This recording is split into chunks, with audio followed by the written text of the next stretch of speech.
Okay, so this one's pretty heavy stuff. Amnesty International, they're accusing Israel of genocide in Gaza Yeah. during this recent conflict. And, well, it's sending shockwaves pretty much everywhere. Yeah, I mean, it's really unprecedented. We're not talking about some small, fringe group here. Right. Amnesty International, they're a major player in, human rights globally. To make an accusation this serious, I mean, it's a big deal. It changes Yeah, things. and this is not just another headline. So for, anyone listening, let's break it down. Like, what exactly is Amnesty saying here? Because their report goes beyond just, condemning the violence. Yeah. They're actually alleging that Israel's actions were deliberate, Right. like systematic, aimed at wiping out Palestinians in Gaza. Yeah. And it's not even just, I mean, obviously the scale of the destruction is horrific, but it goes beyond that. Amnesty's pointing to very specific evidence. Okay. So, like, for example, they analyzed 15 different airstrikes, and they claim that these attacks, they resulted in huge civilian casualties, massive civilian casualties, Yeah. with, like, no apparent military targets anywhere near them. Right. That's the kind of detail that's really fueling this whole debate. Okay. So, okay, there's that. Yeah. And then you've got the whole issue of aid being blocked or delayed Mhm. from getting to Gaza. Amnesty is saying that that's part of the strategy as well. Yeah. Like a way to just create these horrible, unbearable living conditions. Mm-hmm. It's like they're painting this picture of a slow, calculated death. Right. And then to bolster their argument, they're pointing to, like, public statements that Israeli officials have made. Oh, okay. And they're saying that the rhetoric in these statements, it dehumanizes Palestinians, and that basically lays the groundwork for justifying these actions. Wow. Okay. Yep. I can see how that would add fuel to the fire. Yeah. But Israel is pushing back hard. They're calling this a blood libel, which is Oh, an yeah. incredibly loaded term. Yeah, absolutely. I mean, Israel is completely denying any intent to even harm civilians, let alone commit genocide. Their whole stance is that they're in a fight for survival against Hamas, which is a designated terrorist organization. And they're saying that all of their, military actions are a direct response to the attacks from Hamas. So, I mean, okay, so what about their argument that Hamas is deliberately embedding themselves within civilian populations? Oh, yeah. That's a big part of their defense. They're saying that Hamas is using human shields Right. and placing military infrastructure in really densely populated areas. Yeah. So it makes it pretty much impossible to target them without also causing civilian casualties. So basically, it's this incredibly complex and tragic situation. You got these two totally different narratives clashing. But okay, so how is this all playing out, like, on the world stage? Is the international community just lining up behind these accusations from Amnesty? It's kind of a mixed bag. I mean, you do have a growing number of voices, some human rights groups, allies of Palestine, and even, some high-profile figures like Pope Francis and the Crown Prince of Saudi Arabia, Wow. who are echoing these genocide accusations. Okay, so not everybody is on board with this. I remember reading that, like, key allies, the U.S. and Germany, have pushed back against these claims. Yeah, they're definitely treading very carefully, offering condolences, urging restraint and due process. And it gets even more complicated because Amnesty International's own Israeli branch has publicly said that while they see evidence of other crimes that may have been committed, like crimes against humanity or ethnic cleansing, they don't actually think the evidence meets the legal definition of genocide. That's a really interesting twist. So even within Amnesty International, there's disagreement. So before we jump into all the evidence and the impact of this war, I think it would be helpful to know why the Israeli branch might be taking a different stance. What does genocide actually mean, like in a legal context? Right, that's a great question. I mean, genocide, it's not just a word. It carries very specific legal weight. It's not enough to, show that horrific violence happened. To meet that legal definition of genocide, you need to prove intent to destroy. Intent to destroy, in whole or in part, a national, ethnical, racial, or religious group. That intent is the really key element here, and it's incredibly difficult to prove. So you're saying that Amnesty International as a whole believes they've met that burden of proof, but their Israeli branch disagrees. Exactly. And unpacking that difference of opinion is essential to understanding the nuance of this whole debate.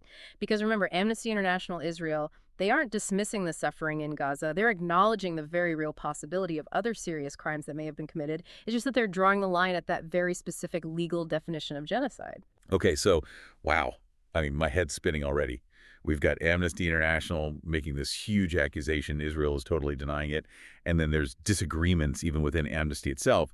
But, let's not forget about the people actually caught in the middle of all this. Yeah. What does Amnesty's report say about the real human cost of this conflict? Yeah, that's where it gets really, really hard. Amnesty's report, it doesn't just list off statistics, It actually tells the stories of people whose lives have been completely devastated by this, like the Abdelal family in Rafah. Right. They lost multiple generations in just a single airstrike, including 16 children. I mean, these are the kind of stories that you just don't forget. Yeah, I remember reading about that. Just heartbreaking. And those are happening against like a backdrop of just total devastation in Gaza. I mean, the report paints this picture of mass displacement. Entire neighborhoods are just rubble. And then there's the threat of famine and disease taking hold. It's a humanitarian catastrophe, really. And while, there's always debate about the exact numbers, the scale of suffering is undeniable. Gaza health officials, they're reporting a much higher death toll than Israel, but their numbers don't actually distinguish between civilians and combatants, Right. which makes it really hard to compare. And then on top of all that, there's the issue of aid being blocked or delayed in getting to people who desperately need it. Yeah, it just sounds like a logistical nightmare. With the security concerns and restrictions on movement, it's got to be incredibly difficult to get aid where it needs to go. Absolutely, and that's something that Amnesty is really highlighting. They're saying that the Israeli blockade of Gaza is, it's making the suffering much worse and, contributing to that slow death that they describe. So, okay, we've got this immediate crisis happening right now, but we also have to remember that this isn't, an isolated event. The conflict between Israel and Palestine, it's been going on for decades.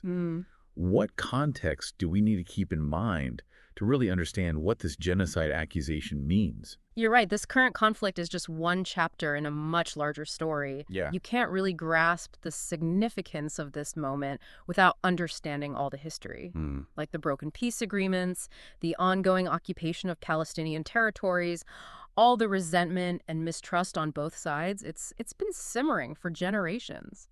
And this accusation of genocide, it's like pouring gasoline on a fire. And this isn't even the first time Amnesty International has made a serious accusation against Israel. Like a few years back, they released a report accusing Israel of practicing apartheid, which Israel also strongly denied. So, this new genocide accusation, it just ramps up the tension even more. Oh, absolutely. It raises the stakes for sure. And it's going to have ripple effects around the world.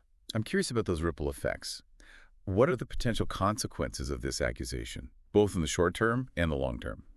Well, for starters, it's already causing a lot of diplomatic headaches. It's putting pressure on countries to, reassess their relationships with Israel. Will we see a shift in foreign policy? Could there be economic sanctions? These are questions a lot of world leaders are struggling with right now. And beyond just like the political maneuvering, this has to impact humanitarian efforts as well. If more and more countries and organizations are, accepting this genocide narrative, could that make it even harder to get aid to the people who need it most? That's a real concern. The more polarized everything gets, the harder it'll be to find common ground, to work together to address the crisis. And the longer the conflict goes on, the more people will suffer. It's pretty grim. But I think for our listener, who might be feeling overwhelmed by all of this, it's important to zoom out for a sec and ask, what does this all mean? Why should this conflict, this accusation, matter to someone who's not directly impacted by it? That's a really important question. Even if you don't live in the Middle East, this conflict touches on issues with global implications. Yeah. It forces us to confront questions about international law, human rights, and the role of, powerful countries in resolving conflicts. It also challenges us to think critically about how we consume information. We're constantly bombarded with competing narratives, and it's so easy to just accept the version of events that fits with, what we already believe. That's why critical thinking is crucial. It's not about picking a side. It's about engaging with different viewpoints, questioning assumptions, weighing the evidence, and forming your own informed opinions.